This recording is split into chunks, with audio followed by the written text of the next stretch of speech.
ከንጉሡ በስተቀኝ ከዙፋኑ ንግሥቲቱ ቆማለች በየቀኑ። የቃል ኪዳን ቀሚሷን ተጎናጽፋ የምትማልድልን ድንግል ናት የሁላችን ተስፋ።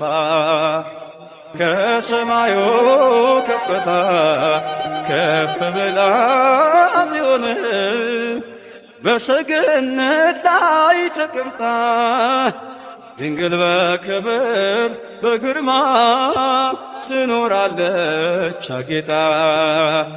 ድንግል በክብር በግርማ ትኖራለች አጌጣ።